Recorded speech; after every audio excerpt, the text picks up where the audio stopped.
Hello बच्चों, ये आपकी एक्सरसाइज 6.1 का क्वेश्चन नंबर 7। तो क्या दिया गया क्वेश्चन में, the length x of a rectangle is decreasing at the rate of 5 centimetre per minute and the width y is increasing at the rate of 4 centimetre per minute when x is equal to 8 centimetre and y is equal to 6 centimetre. Find the rate of change of perimeter and the area of rectangle. तो आपको एक rectangle दिया गया है जिसकी length x और width Y है। जो लेंथ है वो क्या कर रही है, डिक्रीज़ कर रही है कितनी रेट से, 5 सेंटीमीटर पर मिनट की रेट से, ठीक है। और जो की विड्थ है वाई है जो वो क्या कर रही है, इंक्रीज़ कर रही है 4 सेंटीमीटर पर मिनट की रेट से, ठीक है। तो इसने कहा है कि find the rate of change of perimeter and area of rectangle, ठीक है। तो सबसे पहले हम निकालेंगे rate of change of perimeter. तो लेट अस से पेरीमीटर हमारा क्या है, p, perimeter is equal to p. और पेरीमीटर क्या होता है रेक्टेंगल का, 2 इंटू एल प्लस बी होता है। अब हमारी एल क्या है, एक्स, और बी क्या है, वाई। तो एक्स प्लस वाई हो गया 2 इंटू एक्स प्लस वाई। अब हमें निकालना है रेट ऑफ चेंज ऑफ। जब रेट ऑफ चेंज ऑफ निकालना होता है तो उसी को क्या कर दो, डिफ्रेंशिएट कर दो टाइम के रेस्पेक्ट में।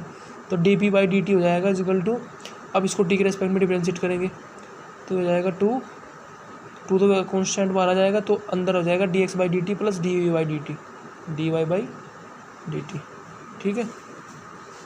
अब क्या होगा, ठीक है।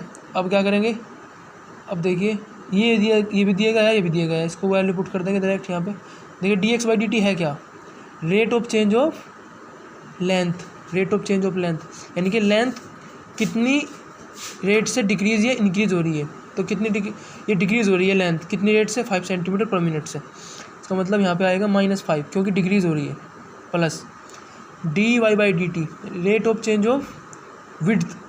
अब विड्थ कितनी रेट से इंक्रीज या डिक्रीज़ हो रही है, 4 से, और इंक्रीज़ हो रही है, तो इसका मतलब पॉजिटिव। जब इंक्रीज़ हो रही हो रेट तो पॉजिटिव साइन आता है, और जब डिक्रीज़ हो रही हो तो नेगेटिव साइन। तो यहाँ पे क्या आ जाएगा, +4 आ जाएगा क्योंकि यहाँ पे इंक्रीज़ हो रही है। बचा क्या हमारे पास, -1, यानी कि 2 मल्टीप्लाई -1 दैट इज़ -2। तो -2 centimetre per minute, -2 centimetre per minute आपका क्या आएगा, पेरीमीटर का rate, D P by d T, कि किस रेट से पेरीमीटर इंक्रीज या डिक्रीज़ हो रहा है। अब हमें पता कैसे लगेगा कि ये इंक्रीज़ हो रहा है डिक्रीज़ हो रहा है, ये इससे पता लगेगा कि ये माइनस साइन है। चूँकि माइनस साइन है तो इसका मतलब ये डिक्रीज़ हो रहा है इस रेट से, हर मिनट में -2 सेंटीमीटर डिक्रीज़ हो रहा है पेरीमीटर, इसका मतलब ये है। अब बी में चलते हैं, बी पार्ट में इसने पूछा है एरिया ऑफ रेक्टेंगल किस रेट से चेंज हो रहा है, किस रेट से चेंज हो रहा है। तो लेट अस से एरिया हमारा क्या है, ए है, ए से डिनोट करते हैं एरिया को। एरिया क्या होता है पेरीमीटर, इसका रेक्टेंगल का होता है length into breadth, length into breadth. Length हमारी क्या है, एक्स, और ब्रेथ क्या है, वाई, यानी एक्स इंटू वाई हो गया, ठीक है। अब हमें निकालना है d a by d t, rate of change of area with respect to time, ये निकालना है ना। अब इसको भी इधर टाइम के रिस्पेक्ट में डिफ्रेंशिएट करेंगे तो क्या जाएगा, इसमें इधर लगेगा प्रोडक्ट रूल। देखो एक्स बाहर लिया तो वाई को डिफ्रेंशिएट किया, प्लस वाई बाहर लिया तो एक्स को डिफ्रेंशिएट किया, ठीक है।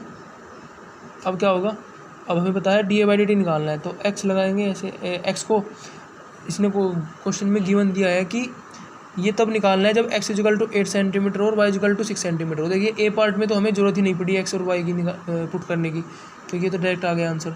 लेकिन एरिया ऑफ रेक्टेंगल में एक्स और वाई की टर्म्स आ रही है तो इसको पुट करेंगे, यानी कि इसका मतलब है कि एरिया का जो चेंज है, rate of change of area of rectangle depends on x and y, तो वो डिपेंड करेगा एक्स और वाई पे, ठीक है। चेंज होता रहेगा, तो वो डिपेंड कर रहा है कि उस टाइम उसकी लेंथ और ब्रेथ कितनी है, तो वो उसी रेट से चेंज होगा। अब देखिए ये जब की बात कर रहा है जब एक्स की वैल्यू 8 हो, यानी कि इसकी लेंथ x सेंटीमीटर हो, और वाई इक्वल टू 6 सेंटीमीटर हो, यानी इसकी ब्रेथ 6 सेंटीमीटर हो, तब उसका rate of change of area of rectangle कितना होगा वो पूछ रहा है। तो अब यहाँ पे x की वैल्यू पुट कर देंगे कितनी, 8, और d y by d t, यानी rate of change of breath कितना है, 4, क्योंकि इंक्रीज़ हो रही है 4 से, तो प्लस का साइन प्लस। अब वाई की वैल्यू कितनी, 6 centimetre, multiply D x by d t, यानी कि rate of change of length कितना है, 5 सेंटीमीटर पर मिनट, यानी कि चूँकि ये डिक्रीज़ हो रहा है तो माइनस साइन लगाएंगे, -5, since it is decreasing we apply minus sign before 5, okay. ये हो जाएगा 32 माइनस 30, आपका बचेगा कितना 2, तो 2 सेंटीमीटर स्क्वायर पर minute. This is your answer, ठीक है। This is your question number 8 of exercise 6.1। तो इसमें क्वेश्चन में क्या दिया गया देखिए ध्यान से, बहुत अच्छा क्वेश्चन है। A balloon which always remains spherical on inflation is being inflated by pumping in 900 centimeter cube of gas per second. Find the rate at which the radius of balloon increases when the radius is 15 centimeter। ये कह रहा है कि जब एक balloon दिया गया है जो हमेशा क्या होता है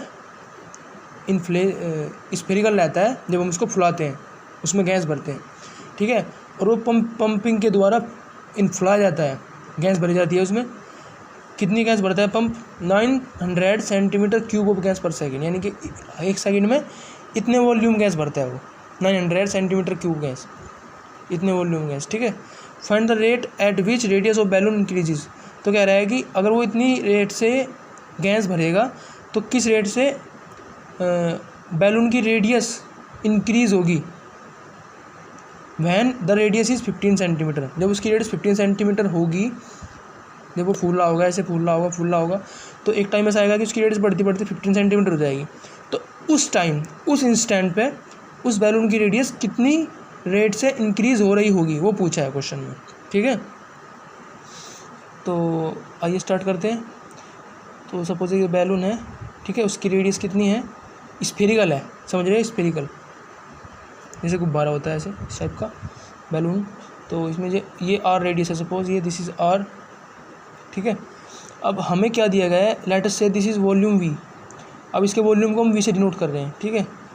अब चूँकि जब ये स्टार्टिंग में फूला नहीं था तो ऐसे था, श्रिंक था, तो जब उसमें गैस भरी तो धीरे धीरे वो फूलने लगा ऐसे ऐसे, तो क्या हुआ, उसका वॉल्यूम चेंज हो रहा है। जब उसके अंदर गैस फिल कर रहे हैं, इन्फ्लेट उसको कर रहे हैं बैलून को, तो उसका क्या हो रहा है, वॉल्यूम चेंज हो रहा है। तो उसका मतलब ये हमें dV/dt दिया हुआ है 900 सेंटीमीटर क्यूब पर सेकंड, ये हमारा dV/dt है, ध्यान से देखिए, ठीक है। ये हो गया। अब इसने हमसे पूछा क्या है, इसने हमसे पूछा है dR/dt, यानी कि रेडियस, और क्या है रेडियस कितनी किस रेट से इंक्रीज हो रही है, rate of change of radius with respect to time, ये पूछा है हमसे। तो आइए निकालते हैं। सबसे पहले देखते हैं वॉल्यूम क्या होता है इसका। वॉल्यूम ऑफ ए स्फीयर क्या होता है, ये स्फीयर है ना, एक स्फेरिकल होता है ना बैलून, तो वॉल्यूम होता है 4/3 पाई आर क्यूब। अब हम निकालेंगे dV/dt। अब dV/dt निकालने के लिए देखिए ये इक्वल टू करेंगे, देखेंगे 4/3 पाई, ये तो कांस्टेंट बाहर आ जाएगा। तो देखिए यहाँ पे r का फंक्शन है, ये r वेरिएबल है, तो हमें t के रेस्पेक्ट में डिफरेंशिएट करना है इसमें दोनों तरफ। इधर तो हो गया सिंपली, इधर कैसे करेंगे, इधर लगाएंगे चेन रूल, पहले करेंगे r के रेस्पेक्ट में, फिर करेंगे r को t के रेस्पेक्ट में, तो dR/dt हो जाएगा, ठीक है। अभी हो जाएगा आपका dV/dt इक्वल टू, अब आपको पता है ये देखिए 3 से 3 कैंसिल हो जाएगा, ये आ जाएगा 4 पाई r² dR/dt। dV/dt आपको गिवन दिया गया है, rate of change of volume ही दिया है 900, तो यहाँ पे 900 लिख देंगे, ठीक है, 4 पाई। अब इसने पूछा है when r equal to 15 centimeter, तब निकालना है हमें dR/dt ये, तो यहाँ पे r की वैल्यू भी पुट कर देंगे, ये भी गिवन दी गई है 15 का स्क्वायर हो जाएगा इधर, ये हो जाएगा dR/dt, ठीक है। हमें तो निकालना था dR/dt, तो इधर निकालते हैं। देखिए dR/dt क्या हो जाएगा आपका इक्वल टू करके ये आपका 900/4 पाई इंटू 15 का स्क्वायर, इसको कैलकुलेट करेंगे तो जब इसको कैलकुलेट करेंगे तो ये आपका 900/15 का स्क्वायर 225 होता है, 225 में 4 की मल्टीप्लाई करोगे तो ये आएगा आपका 900 ही आएगा, मल्टीप्लाई पाई, तो इससे कैंसिल आउट हो जाएगा। तो आपका dR/dt जो आ रहा है वो आ रहा है 1/पाई सेंटीमीटर पर सेकेंड आ रहा है, ये आ रहा है आपका dR/dt, ठीक है। आप उस आंसर को मैच कर सकते हो, पीछे की एक्सरसाइज में जाके देख सकते हो, ठीक है।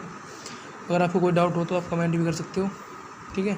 तो मिलते हैं नई वीडियो में, तब तक के लिए till then keep learning, bye bye.